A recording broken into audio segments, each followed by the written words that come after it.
This is the Foxhole Podcast.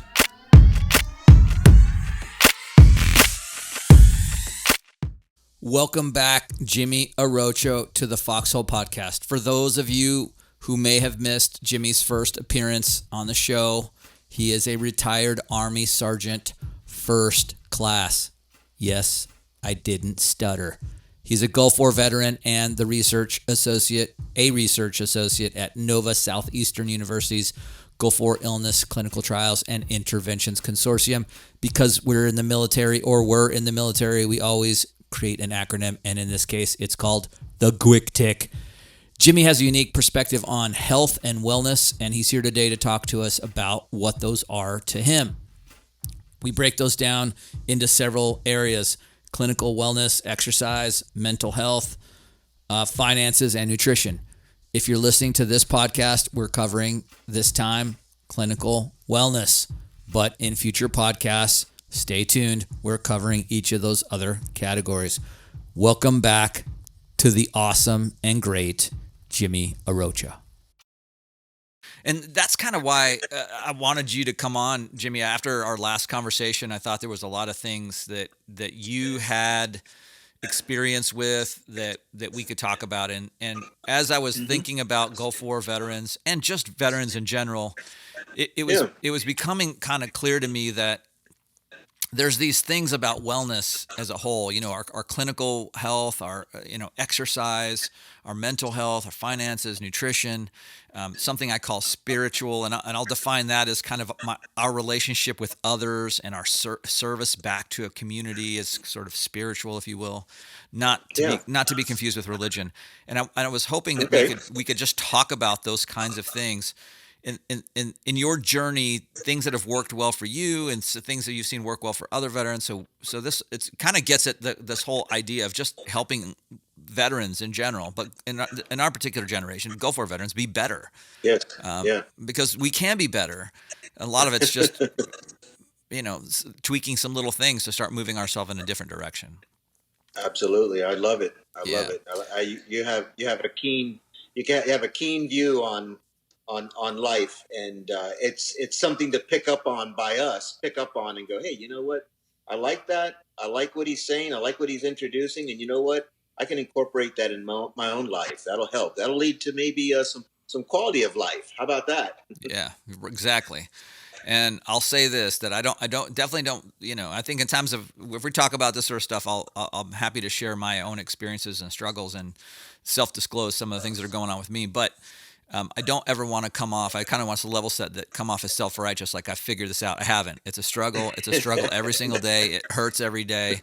I've just found some things that work well for me, and I think every person has to find what works well for them. But I hope what we're going to do today is just kind of give them some choices, like a cafeteria plan of things that have worked, and they can pick and choose from those what works for them. Right? There you go. There you go. So I wonder if we could start with, I know one of the topics you had was clinical, right? And what that means in terms of overall wellness for a veteran, that clinical aspect.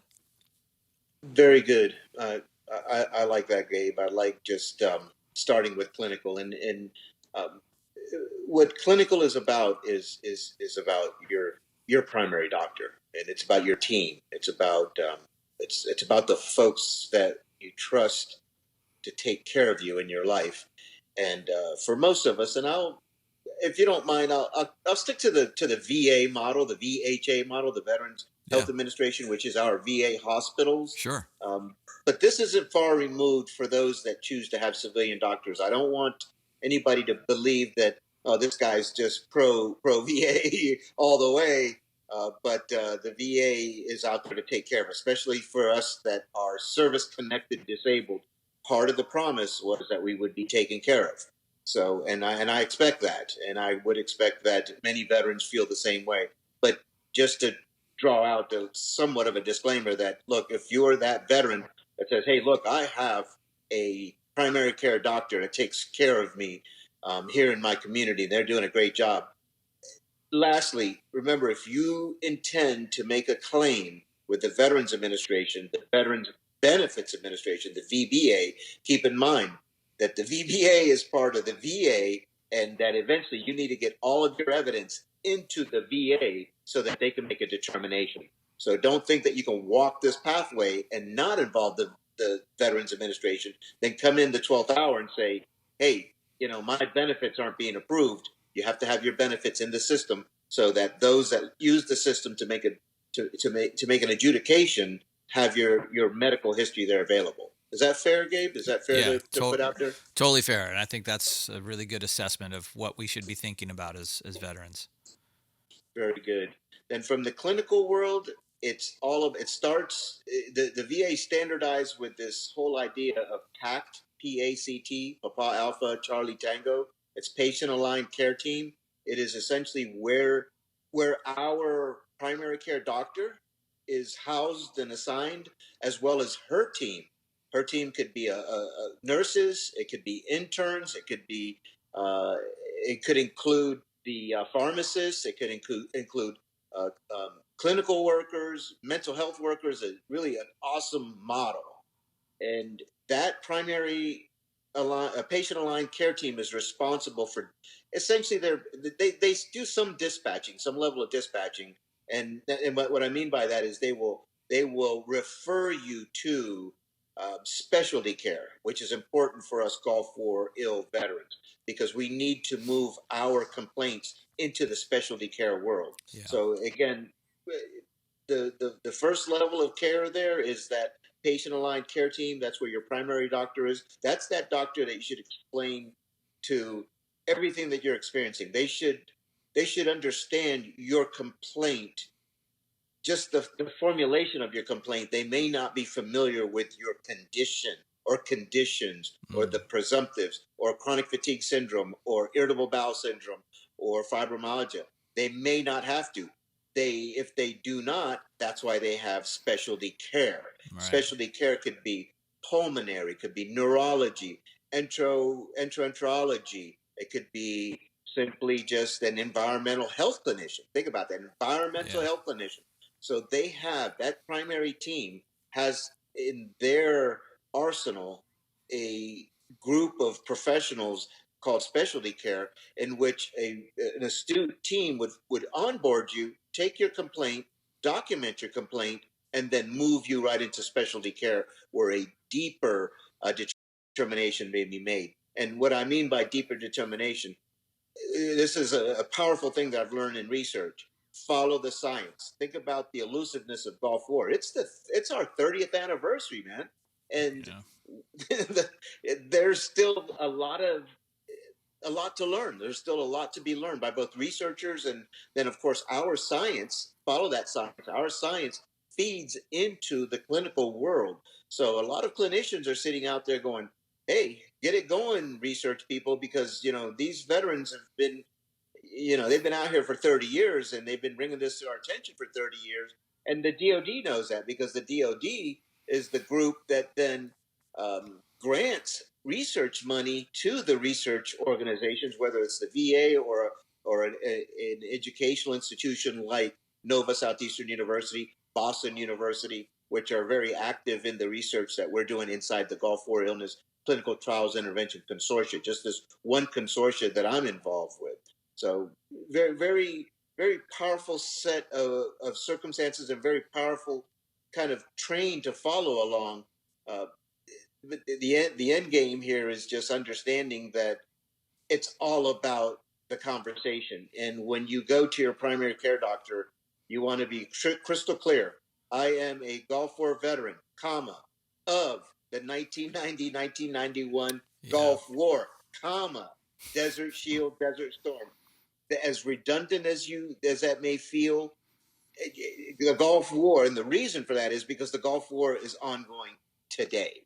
Yeah. So again, you may come up to a clinician at your patient-aligned care team that is 38 years old, have no idea what our part of the Gulf War was. They were just born at the time that we were fighting.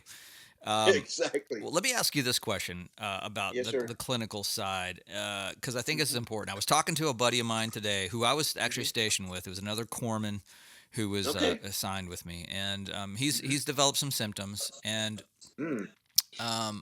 so we were just having this casual conversation, and he was, he was asking about the Gulf War Registry and Okay. what that, that he was saying, I need to get registered for that. What does he need to do? But then it kind of came clear in our conversation that just because I've been in this mix for a while, I know the difference between what a Gulf War Registry exam is and what like getting in to see a VA clinician is. Like those things aren't necessarily connected. So maybe you could Yeah. explain the importance of getting on the registry exam and then how that's different than just being, going in and seeing a doctor to start getting care, and how that's Sure. different than filing a claim. That's Then okay. third Good. component. Yeah. I think though that triad of differences is important, and I think a lot of Gulf War veterans are just now kind of saying I'm sick and I'm figuring it out. They don't understand this, and it took me a while to figure it Right. out myself. Don't feel bad. It's taken all of us many years because the breadcrumbs dry up. It seems like. I mean, you move from DoD medical. And you're a DoD medical person. We have expectations. We have troop medical clinics. I knew pretty much where to go and what to do when I had a medical issue when I was active duty. But this whole VA thing is elusive. And just real quick, the reason is because it's a bureaucracy. There's over 400,000 employees in the Veterans Administration. The Veterans Administration is VHA, VBA, and NCA. There's three big administrations in the Veterans Administration across 23 veteran integrated service networks across the nation. So that's where we get the 400,000. So you imagine a big bureaucracy that large. It can be extremely challenging, but the registries very important.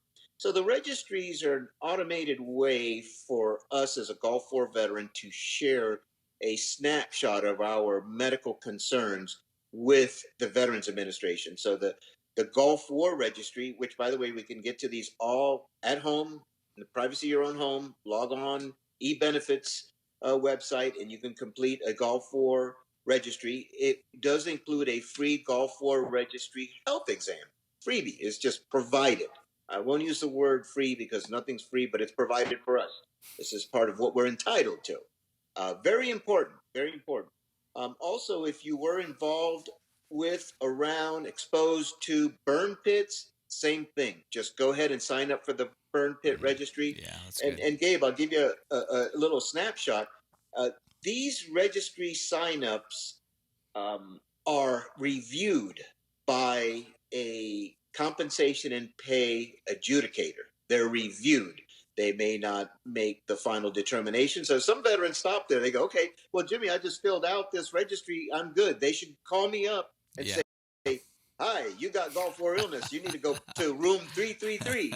No, I'm sorry. Yeah, if nothing comes out of this conversation but this, like no one is going to come and help you with this, right? You just have to be on it yourself. You do have to be on it. Yes, I have sir. seen that many times where I'm just going to throw my medical records at the VA and like, you're going to figure out what's wrong with me. No, you can't do that. Nope. And that's a really it's an underlinable comment because again, we as patients, you're the doctor, you tell me. Yeah. It's kind of not quite 100% that. You do have to advocate for self.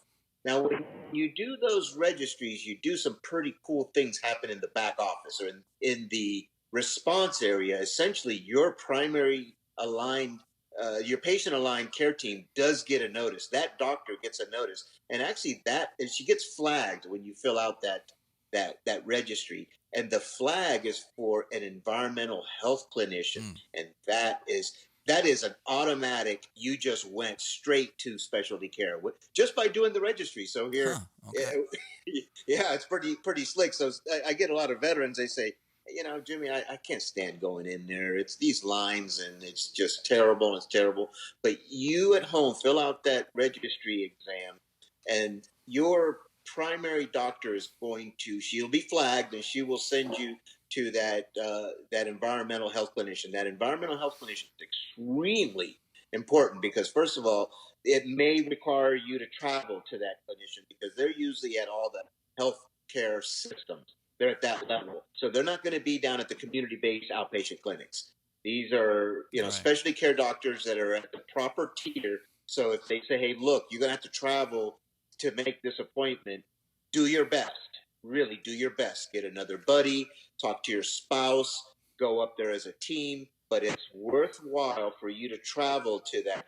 They're going to question you. They're going to talk about the Gulf War and the things that you may have experienced. This is a good time to talk to them about those health related things that are on your mind, your tummy, maybe the malaise, the fatigue. What about the sleep apnea? So a lot of folks kind of, they lose out. Do you have high blood pressure? Do you have sinusitis? Do you have COPD, asthma? All those things. Think about it. Those in environmental exposure. So think of the environment. It is those things. Well, what about the environment? You have to think sarin, cyclosarin, pyrisamine bromide. We consume them. Anthrax vaccinations, oil well fires, insects, insecticide, DEET. All these exposures, these professionals, these scientists that are there to gather, to uptake this information, need to start documenting and getting this plowed into your VA medical record so that these professionals can start making the good decisions, the more effective decisions for you, the decisions that drive you to health care. Yeah. And that's the health care to me is it's an equilibrium. It's kind of like it has a balance point. Part of healthcare makes me happy and it provides me quality of life. If I'm under the care of a professional, a scientist, then that gives me quality of life. It makes me happy. It gives me strong reason to get up in the morning and think, wow, this medical professional and now understands what I'm dealing with and what I'm going through. That's that half. The other half is the systematic part of the Veterans Administration. Are you guys constantly looking at these conditions? Are you doing everything in your power to afford me that quality of health, that quality of life? And then as a final consideration, and I'm very adamant about this, is what is the Veterans Administration doing to mitigate my hardship? I may not be able to work anymore. I may not be able to make it to a job. Right. My family may be suffering from my inability to work and be a breadwinner. My wife may have to have two jobs to make it happen. I may have college-age children that really should be focusing on college, but they have to have a little side job to keep the household running. Those hardships can be mitigated by compensation and pay, which is yet another piece of the puzzle. This is part of this big machine that we call the Veterans Administration, but it's part of the bigger machine saying, hey, these folks, this 1%er club that raised their right hand and swore their allegiance and bear arms in defense of this nation, this is what we get back. We were told we'd be taken care of. This is a system that's here set forth to make it so. Yeah, that is really good. Did I miss any? No, I think that is perfect. And I think that's a good overview for clinical stuff for them. This is the Foxhole Podcast.